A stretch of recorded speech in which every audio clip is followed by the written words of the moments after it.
Welcome back to my channel. আমি ইন্দ্রানিয়া নিয়ে এসেছি তোমাদের সামনে অনেক দিন পর আরেকটা ছোট্ট ভিডিও। তো আজকে শ্রাবণ মাসের সোমবার, তো আমার বাবার আমি পুজো করছি, তো সেটাই তোমাদের কাছে তুলে ধরেছি। দেখো একটু। পুষ্টিবর্ধন উর্বারুকামি ভাবঙ্গনামি তর্মুক্ষিয়মৃতা নমঃ শিবায় নমঃ শিবায়। শ্রাবণ মাসের প্রত্যেকটা সোমবারই আমি করি, আমি আমার মতো করেই পুজো করি। তবে শ্রাবণ মাসের সোমবারগুলোর একটা আলাদা মাহাত্ম্য আছে, নিশ্চয়ই তোমরা অনেকেই জানো।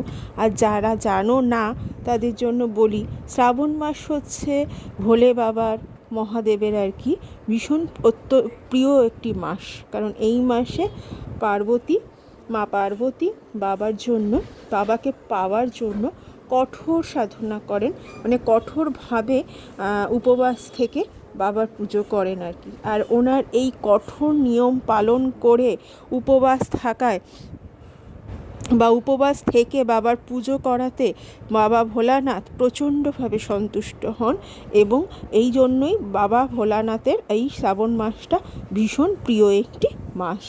আর এই মাসে বাবার ভক্ত যারা, মানে আমরা সবাই যারা শ্রাবণ মাসে প্রত্যেকটি সোমবার মানি, বা কেউ কেউ প্রথমবার লাস্টেরটাও করে, আবার কেউ কেউ শ্রাবণ মাসের কোনো একটা সোমবার করে, মানে 4টি সোমবারের মধ্যে যে কোনো একটা করলো আর কি। মোটামুটি প্রথম আর শেষটাই সবাই অনেকেই বেছে নেয়, কিন্তু কোনো সমস্যা থাকলে তখন তারা যে কোনো একটা সোমবার করে। কিন্তু আমি প্রত্যেকটা সোমবার, মানে 4টি সোমবার বা 5টা সোমবার, যেটাই যে মাসে যে বছরে পড়ুক না কেন, তো সেটাকেই নিয়ম করে মানার চেষ্টা করি। আমি প্রতি বছরই মন্দিরে যাই, কিন্তু এবছর আমি মন্দিরে যাইনি। আমি ওই মন্দিরে ঠেলাঠেলি করে একটু সময় নিয়ে পুজো দেওয়া যায় না, তো আমি আমার ঘরের শিবলিঙ্গকেই জল ঢেলেছিলাম। তো যেটা বলছিলাম বন্ধুরা, এই যে শ্রাবণ মাসের সোমবারটা বাবার এত প্রিয়, এবং শিব ভক্ত যারা, তারা প্রত্যেকেই শ্রাবণ মাসে, তোমরা নিশ্চয়ই জানো, তারকেশ্বর যাওয়া কাঁধে বাঁক নিয়ে। তো বাবার এটা হচ্ছে অত্যন্ত প্রিয় মাস। পার্বতীর কঠোর সাধনায় উনি এতটাই আনন্দিত এবং তৃপ্তি বোধ করেছিলেন, তো তার জন্য আমরা সবাই বাবার কাছে শ্রাবণ মাসটা নিয়ম মেনে পালন করলে বাবা নাকি সবার মনোকামনা, সব ইচ্ছা সব পূরণ করেন, এটাই নাকি কথিত আছে। আর রাশি অনুযায়ী, মানে আমাদের যার যা রাশি, সেই রাশি অনুযায়ী যদি নিয়ম করে সেই পূজাচার দিয়ে, সেই যে পুজোর যে এগুলো কী বলো, পুজো সামগ্রী যেগুলো, সেইগুলো দিয়ে যদি বাবাকে দেওয়া যায় তাহলে আরও ভালো হয়, আরও ইচ্ছা বা মনের বাসনা পূরণে কাজ দেয়। যেমন আমার রাশি অনুযায়ী ডাবের জল বাবার মাথায় ঢাললে নাকি ভীষণ ভালো কাজ দেয়। কিন্তু সত্যিকারের বন্ধুরা, আমি এগুলো জানতাম না তখনও। তো আমি এমনি যেরকমভাবে প্রত্যেক বছর পালন করি, আমি ঠিক সেরমভাবেই পালন করেছি। আমি এর অন্যথা কিছু করিনি।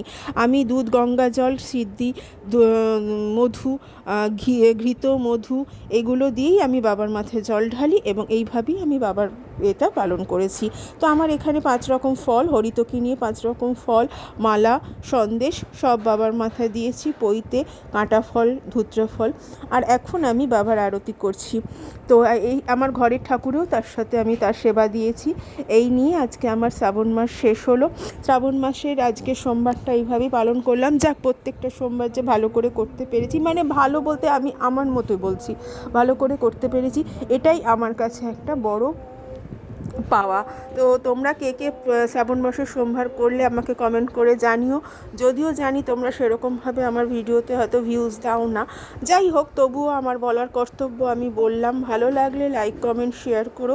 আমার পাশে থেকে আমার চ্যানেলটাকে সাবস্ক্রাইব করো। আমার ছোট্ট ঠাকুরের জায়গা, ভীষণই ছোট্ট একটা জায়গা, আর আমার শাশুড়ি মা এটাকে খুব সুন্দর করে মনের মতো করে বানিয়েছিলেন। আগেও বলেছি অন্য ব্লকে, আবারও বলছি, বেলুড় মঠে যে ঠাকুরের যে সিংহাসনটা রয়েছে, যেভাবে আর কি পাথর দিয়ে তৈরি করা আর কি, ওই রকম স্টাইলেরই কিছুটা আমার শাশুড়ি মা চেষ্টা করেছেন আমাদের ঘরের ঠাকুর ঘরটাকে ওইভাবে বানাতে। তো ধূপ আর দীপ দেখানো হয়ে গেল আমার। ধূপ দীপ দেখিয়ে এবারে আমি যাব ওপরে আরেক জায়গায় জল ঢালতে। মন্দিরে আমি যাইনি, কিন্তু আমি আমার জ্যাঠা শ্বশুরের ঘরে, ওখানেও শিব ঠাকুর আছে। ওই শিব আমাদের নাকি আগে যে বাড়িতে থাকতাম সেই বাড়ির নিচেই পাওয়া গেছিলো। তো সেই শিব ওনারাই সেখান থেকে প্রতিষ্ঠিত করেন এবং বড় করে এবং এটাতেই পুজো করেন। তো আমি ওপরেও জল ঢেলে আসবো। আর নন বেঙ্গলি যারা আছেন বা বাঙালিরাও অনেকে হয়তো এই শ্রাবণ মাস ভোর ওরা মহাদেবের অভিষেক করেন ভীষণ সুন্দর করে, বিভিন্নভাবে সাজিয়ে, ফুল দিয়ে মহাদেব তৈরি করে বা নতুন করে মাটি দিয়ে মহাদেব তৈরি করে, মানে মহাদেবের লিঙ্গ একটা মানে শিবলিঙ্গ তৈরি করে তারা এই মহাদেবের অভিষেক করে। পুরো ভিডিওটি এখানেই শেষ করছি, আর বাড়াবো না। দেখা হচ্ছে পরের ভিডিওতে। ততদিন ভালো থেকো, সুস্থ থেকো, টাটা।